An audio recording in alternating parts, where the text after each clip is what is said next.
Bonjour, c'est Gilles du site boursicoté.com. Voici l'analyse technique matières premières pour cette journée du vendredi 1er novembre 2013.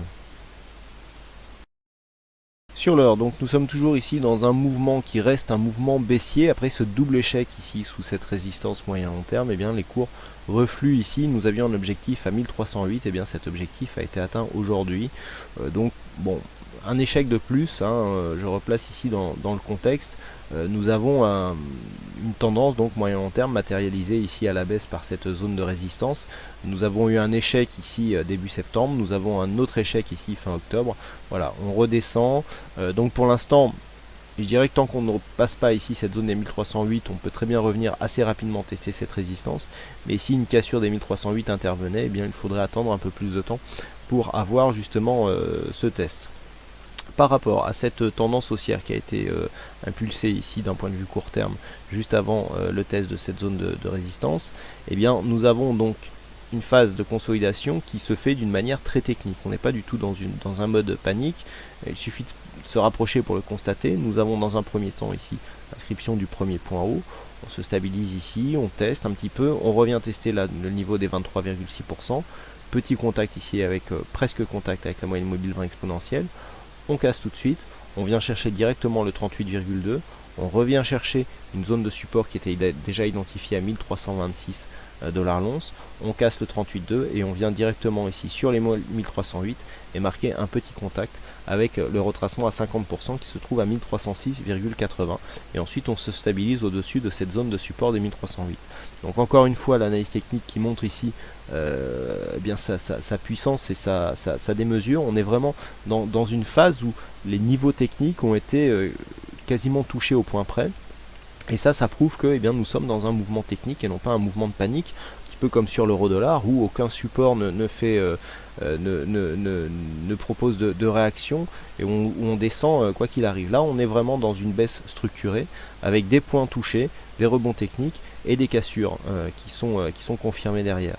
Donc, ce qui me fait dire que sur cette phase ici, on devrait temporiser sur les 1308. Bon, si cassure des 1308 il devait arriver, on aurait clairement ici, on ferait une croix donc sur un prochain test de cette zone de résistance moyen-long terme.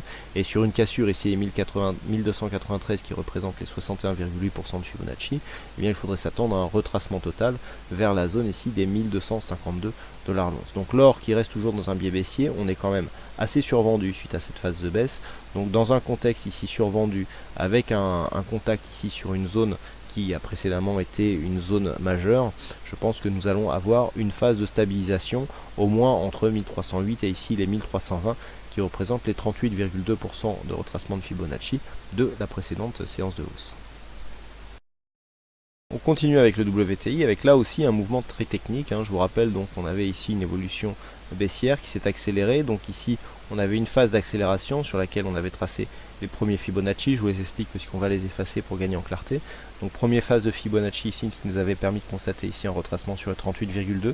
On s'était rapproché, on avait tracé donc des bases pour calculer les extensions sur cette zone de rebond technique pour trouver un objectif. Donc l'objectif se situe ici à 94,19. Je vous avais dit hier que sur une rupture de cette zone des 95,95, il y aurait certainement accélération et objectif ici qui se situerait sous cette zone. Bon, c'est tout à fait ce qui est en train de se passer.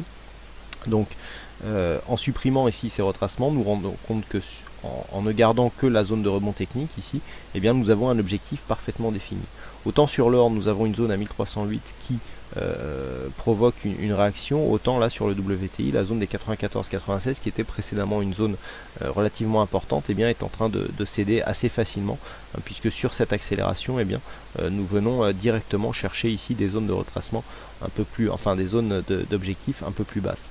Alors le contexte est quand même pas mal survendu, il nous reste encore un petit peu d'amplitude sur le MACD. Par contre, le fait d'avoir une clôture hebdomadaire qui va intervenir bientôt, bon, je ne sais pas si on aura le temps de toucher cette zone avant le week-end.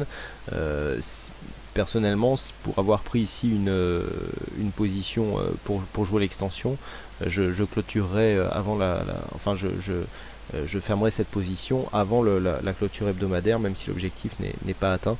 Trop de risques de retournement durant le week-end, surtout sur des actifs pétroliers tels que le WTI. Donc là, quoi qu'il en soit, la position sera gagnante. Elle est déjà protégée de toute façon au prix d'entrée sur ce point, puisque on est proche de l'objectif.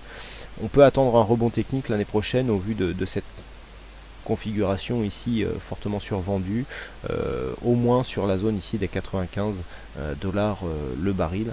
Mais ensuite les prochains objectifs seront assez bas, puisqu'il faut ici atteindre donc les 92 dollars le baril pour avoir des prochains supports significatifs. On a bien 93,87 ici, mais ensuite ça peut fortement accélérer. Et enfin sur le Brent, eh bien, nous avons ici une phase d'accélération. Alors hier je vous indiquais que sur une cassure ici de cette dynamique, on pouvait se stabiliser ici, que tant que l'on se stabilisait sur cette zone, eh bien, on pouvait très bien remonter. Alors il y a eu des signaux qui sont venus me contredire entre temps. Premier signal, donc suite à ce rebond, on est revenu ici chercher la moyenne mobile 20 exponentielle, mais on n'a pas réussi à s'en affranchir, c'est-à-dire qu'on voit bien ici que sur cette phase, eh bien la moyenne mobile s'est imposée comme une zone de résistance, et puis tout de suite on a accéléré. Donc cassure, on a validé ici une cassure de cette zone médiane du range d'évolution moyen terme, et tout de suite on a accéléré. Alors je vous avais dit que sur une cassure ici de cette zone, on pourrait revenir ici sur les 106,10. Honnêtement, je pensais pas qu'on irait en une journée. Je pensais sur un mouvement sur 2-3 jours, mais en aucun cas ici un mouvement aussi rapide. Donc ce mouvement ici bien est intervenu. On s'est affranchi de cette zone ici des 107,30 sans aucune réaction des marchés. Et puis là, on est venu directement valider un objectif à 106 dollars le baril. Alors il y a plusieurs explications. Alors je m'en tiendrai aux explications techniques, les explications macro ou géopolitiques, vous les trouverez sur des blogs plus spécialisés. Techniquement, il y a une chose dont je vous parle depuis quelques jours, c'est cette décorrélation qu'il y a avec le WTI. On a eu un mouvement assez fort sur le WTI, je viens de l'expliquer, et une accélération. Sur cette accélération, on ne pouvait pas garder ici un WTI qui descendait et un Brent qui montait. Il y a un effet de rattrapage sur cette phase, c'est-à-dire que sur l'accélération du WTI, on a entraîné l'ensemble du marché pétrole, et donc là il y a une phase d'accélération qui est en train de se produire et qui amène directement ici les cours sur cette zone de cassure. Alors je rappelle cette zone de cassure ici, on est ici sur un range d'évolution moyen terme. Sur une cassure ici des 106 dollars le baril, on peut fortement accélérer.